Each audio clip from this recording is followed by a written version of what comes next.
Hi everyone, we read Simon LeVay's Gay Straight and the Reason Why, specifically the 2011 edition, which I also believe is the first edition of this book as well. So essentially, Simon LeVay is a British American researcher, specifically a neuroscientist from Oxford, England. He graduated from Harvard Medical School in the 1970s with a doctorate from there, and he later began teaching at Harvard Medical School. And then he later transferred to the University of California at San Diego to teach. And essentially, Simon LeVay is noted for his work in comparing the size of the interstitial nucleus of the anterior hypothalamus, which is abbreviated as the INAH3. And he also helped form the Institute of Gay and Lesbian Education, or IGLE, in West Hollywood. So essentially, this book sort of connects to lecture in a way. We discussed how obviously from one of our discussions, I believe it is the first discussion that we had, one of the chapters that we had to read for that discussion came from this book. So it connects to it in that way. But that's like one of the only clear connections that we found to lecture. And we basically discussed how lecture mainly would talk about sexuality and sexual orientation, but it never spoke about how there's different factors that play into sexuality, such as environmental, biological, physical, and a bunch of other factors that this book does discuss. So it didn't go in depth about any factors that may be associated with sexual orientation, specifically heterosexual and homosexual orientations.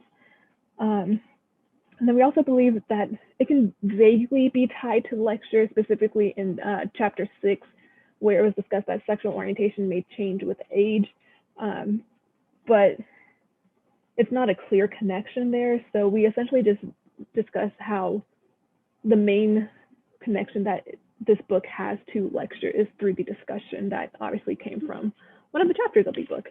But we do believe that this book would be a great addition to the lecture, as it will educate about different factors, as I just mentioned previously, that may be associated with heterosexual and homosexual orientations. Okay, so we identified three main weaknesses in this book. The first one has to come with potential bias from the author. We noticed that he would sometimes inject his opinion about if or if not he believes in a certain study or theory, which may be viewed as bias from the author for some readers. The second thing that we think that can be improved on in this book is that in this book he only focuses on gays and straights. We would have liked to see him do some or include some research about bisexuals or asexuals or any other sexuality. We later realized that his second edition of this book does talk about bisexuals, but in this book he just focuses on gays and straights mainly. And then our last weakness was the amount of theories and studies was a lot, and sometimes it can be hard to keep track of all the different theories and studies and research that has been conducted about a certain topic. So just sometimes we would have liked the number of theories and studies to be cut down a tiny bit, just because sometimes it was hard to remember and recall all these different theories and studies that he included in his book. Okay, so my personal fun fact has to deal with the term heterosexual and homosexual versus gynophilic and androphilic.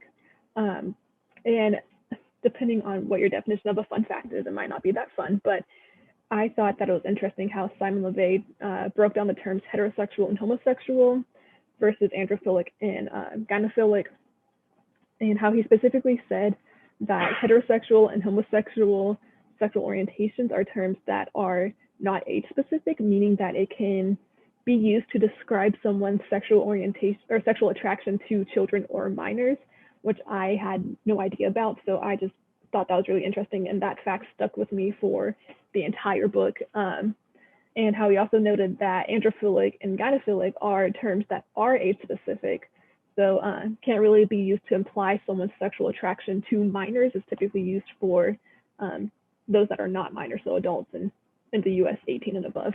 And so he also defined androphilic and gynophilic, which I'm going to briefly discuss.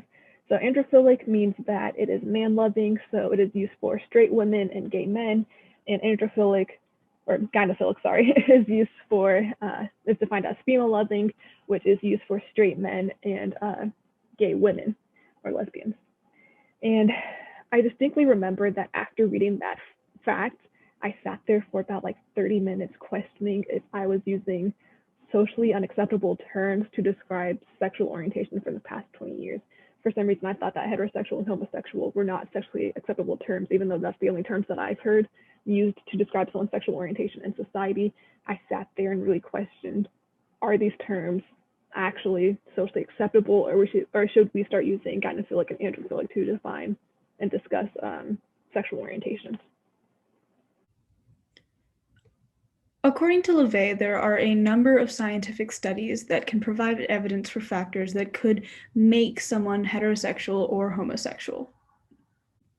While we found many main points in the book, we've decided to highlight a few of the more salient ones to present today. Gay men and women tend to be gender atypical or gender nonconforming in a number of ways. There are clear differences between gay and straight adults in terms of personality traits, cognitive traits, sexuality, and sexual behaviors. Let's discuss cognitive traits. In terms of visuospatial abilities, generally straight men outperform straight women. However, gay men and lesbians tend to perform more similarly to their opposite sex counterparts in a mental rotation test. For example, lesbians tended to do better than straight women in the mental rotation test, which is similar to how men do. Straight men perform better in the mental rotation test than straight women. In terms of verbal fluency, gay men performed approximately equal to straight women and better than straight men. However, lesbians performed worse than straight women and about equal to straight men. In terms of personality, gay men tended to be more physically aggressive than straight men, and lesbians tended to be a little bit more physically aggressive than straight women. While these can perpetuate gender stereotypes as well as sexuality stereotypes in terms of gay men being traditionally feminine because they are less physically aggressive and vice versa for lesbians, it's important to note that not all stereotypes are as pervasive. That being said, in terms of sexual behavior, gay men who bottom or receive penetration during anal sex are often seen as more feminine, possibly due to it being similar to the penetrative act during heterosexual sex, wherein straight women receive the penetration. These gay men who tend to bottom during anal sex also tend to have been more feminine in their youth, as opposed to the gay men who tended to top during anal sex. Similarly, butch lesbians, who are more masculine presenting, are often expected to be more sexually dominant or more sexually proactive in the bedroom, in some cases being expected to maybe use a strap-on on their partner. These butch lesbians are often more gender nonconforming in their youth as well, being seen as tomboys. One fact that I found particularly interesting in this section of the reading was that according to one study, butch lesbians tended to have a higher waist-to-hip ratio than straight women.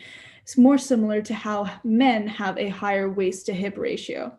This could be due to social factors or due to the fact that perhaps some butch lesbians or lesbians in general feel less of a need to perform more behaviors that are feminine or make themselves look more feminine in accordance to cultural beauty standards. We all found the reading particularly interesting and compelling because in a lot of ways we could connect it to our own lives, or it made us rethink our lives in a few memorable ways. For example, we noted that the way that the research is presented in the book is historically different from how similar research has been used. Historically, research on the differences between heterosexual and homosexual individuals has been used in terms of homophobia, racism in order to further oppress individuals who are homosexual or minorities.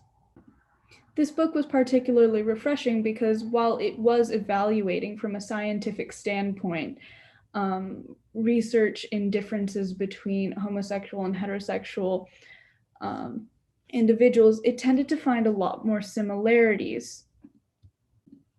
Another part of the book that particularly stood out to us was the older brother or older sister effect, wherein research has shown that gay individuals who have more older siblings, older brothers or older sisters, are more likely to be homosexual than people who don't have as many older siblings or brothers or sisters.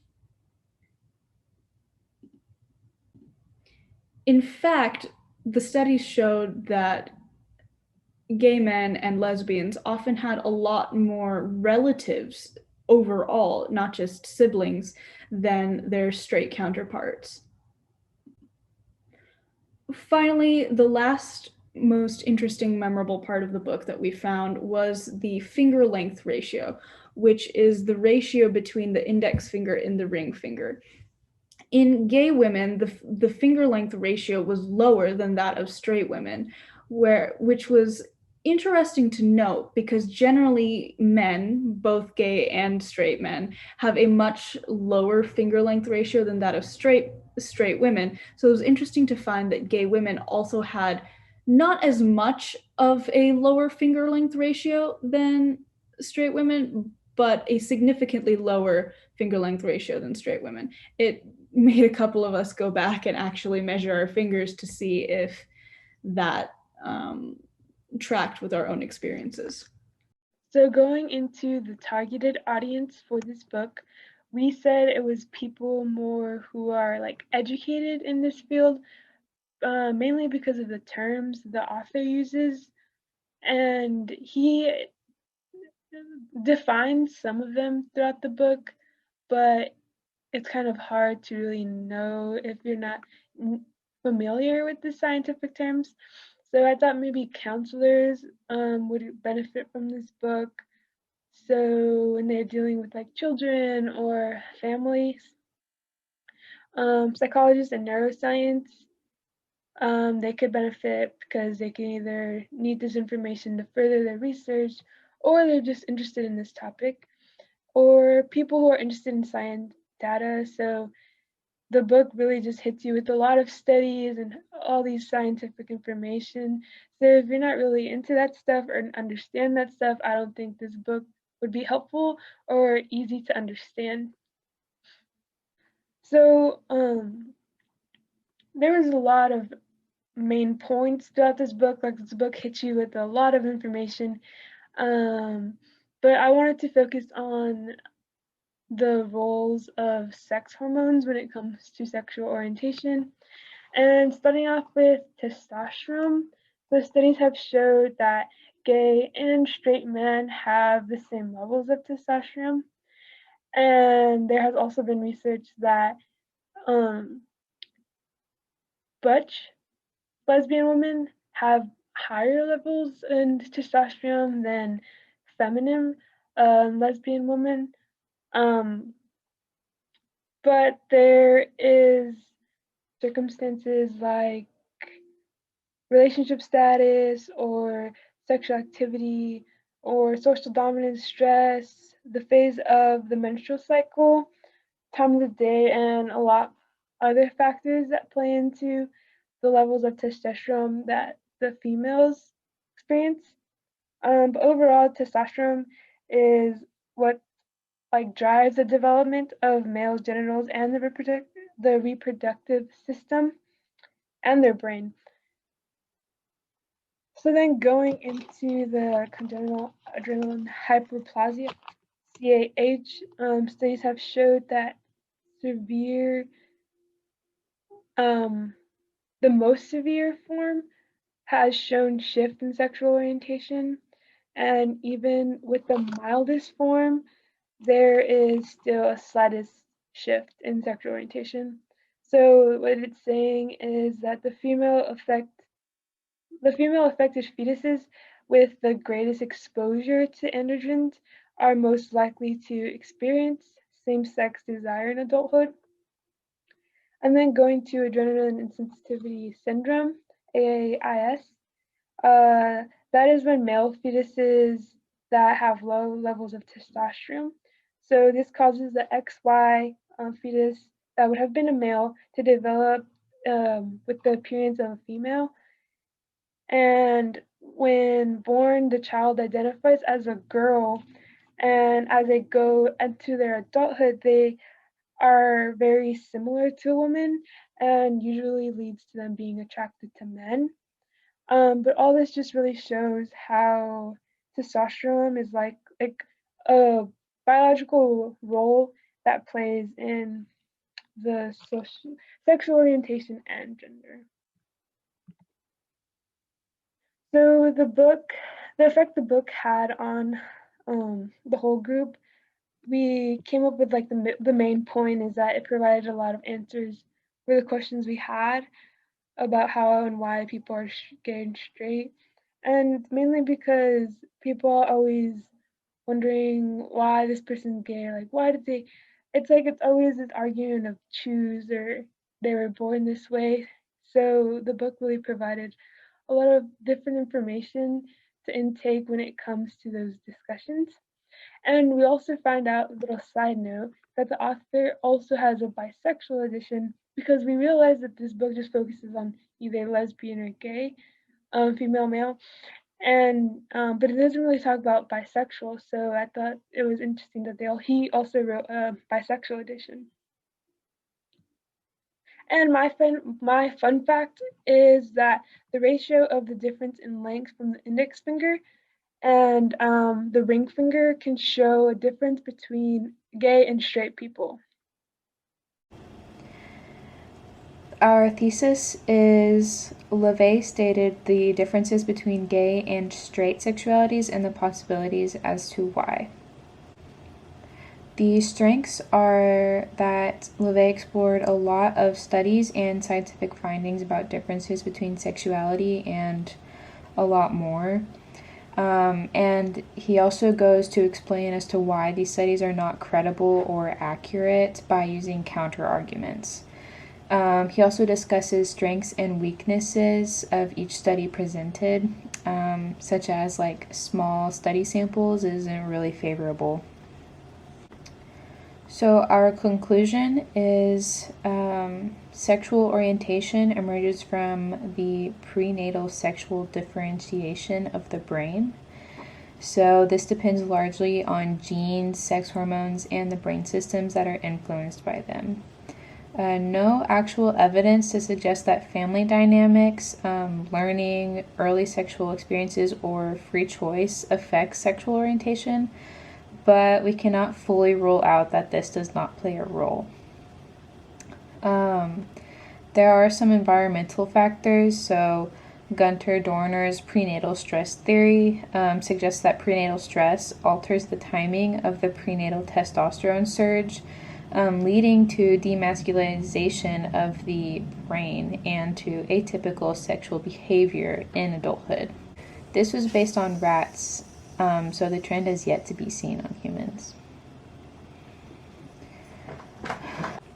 Daryl Bim's proposal is that genes are predisposed to childhood gender nonconformity and that interactions with peers are what propel the gender nonconformist child towards homosexuality in adulthood. But the weakness of this is that it lacks empirical support. My fun fact is that during development, testosterone has a major influence on brain structure and brain function.